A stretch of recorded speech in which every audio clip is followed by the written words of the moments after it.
Hello everyone, my name is David. Thank you for watching today. Today's video is about a commitment, and specifically committing to a narcissist. That's a big problem. That's a big thing that went wrong, didn't it? Narcissists want us to commit. They want their victim to commit, and quickly, don't they? I mean, you guys felt that. You felt the speed of the relationship go too fast. And it was always like, oh God, I don't know, hold on, wait, maybe, okay, you want it now, okay. So, how do they show that? Treating you good, putting on that pedestal, idealizing you, love bombing you, future faking, making promises in the future, talking about the future, whether it's not even so much big things as marriage and children, but we're going to travel over here, let's open up a business, let's rent this house, let's buy this house, let's get a car together. You mean all these things that's really laying the groundwork down for both of your future together, isn't it? So important thing to remember, the speed of the relationship, you have control over that too, not just them, but they're pressuring you, don't they? They do more than just cross boundaries. They get you to really try to commit. You're ideal to them. And they really are idealizing. They really believe you're the answer to all their problems.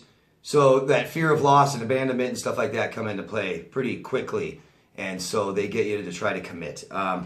Here's a problem is we don't even have to commit to be trapped. Okay?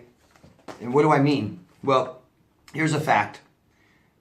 People who cohabitate before marriage are significantly prone to divorce. So people that are moving in together and living together before they get married and commit to marriage, when they finally commit to marriage, usually it typically doesn't work out. A lot less than people that understand the commitment they're making and make that conscious choice to get married before they live together. Okay? I think that's significant fact. Researchers call this sliding over deciding, sliding into commitment before actually making that decision. And that's what the narcissist does. That's what they want. Because they don't want to commit to you, do they? Do they? So they almost don't need the commitment, but they need you to slide into it. And they get you to slide into it without making that conscious choice and decision. They want you to be loyal to them, don't they? But they don't commit to you. So think about moving in with somebody, right? Moving in with the narcissist before the relationship. And a lot of people do this, and for reasons out of convenience. It was easy. They do it for cheap rent and bills. Let's buy a house together instead of rent. It's better that way. It's situational, it seems to be.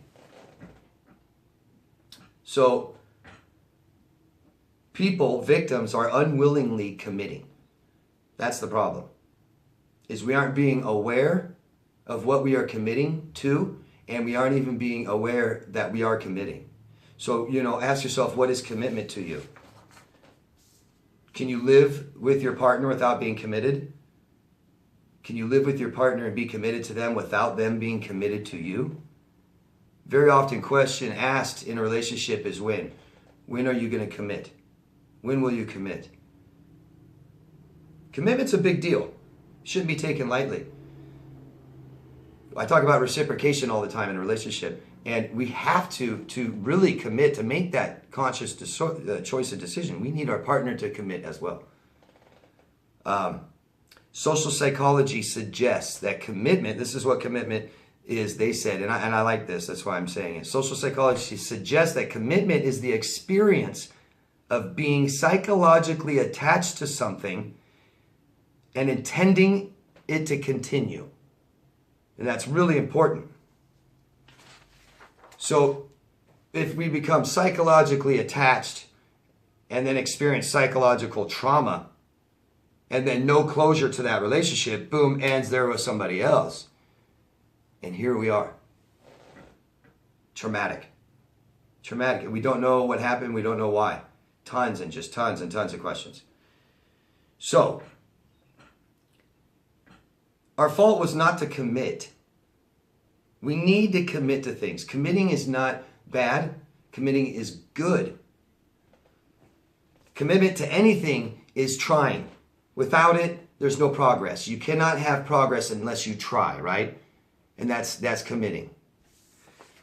Commitment is necessary, but we need to plan. You got to plan. Be aware of that you're committing. Be aware of what you're committing to and have a plan. What do you want? And I tell my clients often, make a list of what your ideal mate is. What do you want from another person? What do you not want from another person? And this is very important to do, especially if you're finding yourself being trapped in abusive relationships. At some point, you're committing before you realize it. And realize that, committing is we are accepting faults, idiosyncrasies, things wrong with them, problems, aren't we? And if you're committing to someone, isn't it with intentions of it lasting forever? I've seen people say, oh, I'm going to go live with somebody. And I'm saying, okay, you're going to be committed? Well, I don't know. I mean, how can you live with a partner and not be committed to them and them not being committed to you? And what happens is it's just out of that convenience, that easy, it just starts being commitment. Commitment to something tends to mean letting go of other commitments. So we have commitments, and it's good to have them. We have small commitments. We have big commitments, daily commitments, weekly commitments to our family, friends, things like this. And often to make a big commitment like that to somebody else, we have to let some other commitments go. Sacrifice. Almost always to commit to something, we have to sacrifice something. The Bible speaks of this a lot, don't they? Doesn't it? The Bible talks about commitment through sacrifice. Sacrificing relationships, people, parts of our body, right? To show that commitment. To achieve greatness and success, we need commitment, okay? So keep trying. All you did was try. Keep trying. Don't give up. Don't give up. But be aware of what you want. Have a plan. And be aware when you are committing. Moving in with someone, living with them, is a commitment. Whether you're unwillingly deciding that or not, you're doing it. And even if your intention is to not, you're living with them, it's very easy to slide into that commitment, isn't it? Without actually making the choice consciously.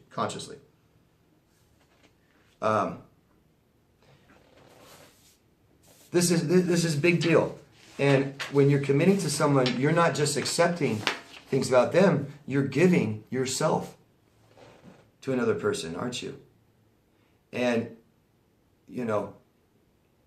when I see people, especially coming out of these relationships, and they say, oh, I need another person. I need to date someone else right now. I need Mr. Right. I need Mrs. Right. They are looking to commit immediately. Immediately. They want to commit. Ready to commit. Where are they? I'm ready to commit. Come on. That's why I say date. Dating's okay. Dating's different than committing. You can date and don't have to commit. Social dating. Going just dating people, finding out what you like, finding out what you want, knowing and seeing and experiencing what you don't want. And that's important to have that list, okay? And you stick to it when you meet somebody. Just the list doesn't have to, they don't have to be perfect, right? Be reasonable. But this is important. You've got to be aware of what we're doing, okay? Or we're going to find ourselves doing this over and over and over again. And that is a major factor, is commitment. When are you committing to somebody? What is commitment to you? I read you a definition. What is it to you? All right? Be aware of these things. We can't keep making these same mistakes over and over again. Very damaging. All of us, it doesn't matter what age you're at, whether it's in our late 20s, late 30s, 40s, 50s, 60s, 70s, we realize and recognize how much time we've lost and wasted in bad relationships that went nowhere. We're committing too fast. We're committing to people we don't even want to commit to. We're committing to people that don't meet our criteria of what we want and what we don't want. Aren't we? All those red flags you felt about that person and you still committed. Okay? Hope that makes sense. Hope that helps out a little bit. If you can, suggest your own, what commitment is, your experiences with commitment, okay? And don't try to commit so fast. Date. If you want to date, then date. Find out. You better know what you like and what you want and what you don't want. You really should. If you don't know those things, you're in for some trouble, possibly, okay? Thanks, guys. Love yourself first. I'll see you again, and take care. Bye-bye.